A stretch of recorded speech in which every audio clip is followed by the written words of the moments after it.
But as we spoke to him in the van, he just became really abusive at me, and he came towards me, and I sort of stepped back, and then he pushed me with all his might, and then he went to punch me like that, and there was another couple of bobbies around us, and we literally all just, as he launched forward towards me, we fell to the floor, and then he fell on top of me, and I twisted my leg, which cracked, and then I was in so much pain I couldn't help at all at that point, and I was on the floor just rolling around, and he was arrested for assaulting a police constable, and he's taken away.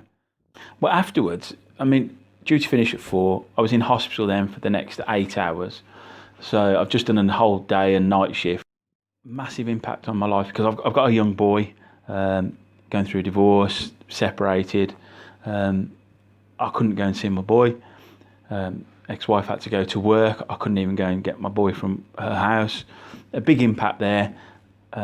Caused a lot of grief as well, emotionally, and everything between us. That was a massive impact, and I had to rein my mother and father in. Mother's not well, with a quite critical illness, and she was having to help me.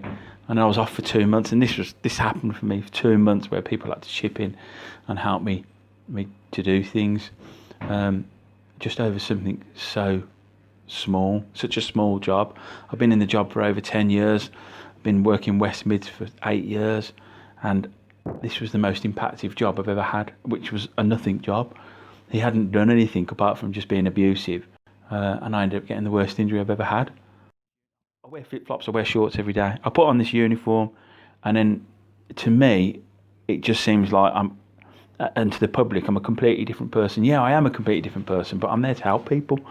And a lot of times it doesn't get recognised that I'm there to help people. And if the law is going to help us more to punish people who feel they want to assault us because we're there to help, then yeah, I'm well up for that. I think it's good. It's really great to see that the Assault on Emergency Workers Bill coming into force to make sure our hard-working men and women that make up our emergency services can get the right protection from the law if they are unfortunately assaulted in the course of their duties. I've worked really hard as Commissioner to highlight this issue, and I really welcome this law coming into force.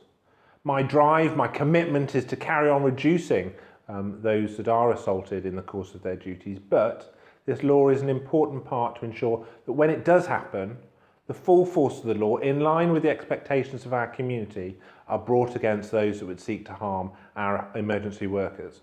I think it's right that absolutely we need to look behind the badge and make sure we are protecting our protectors.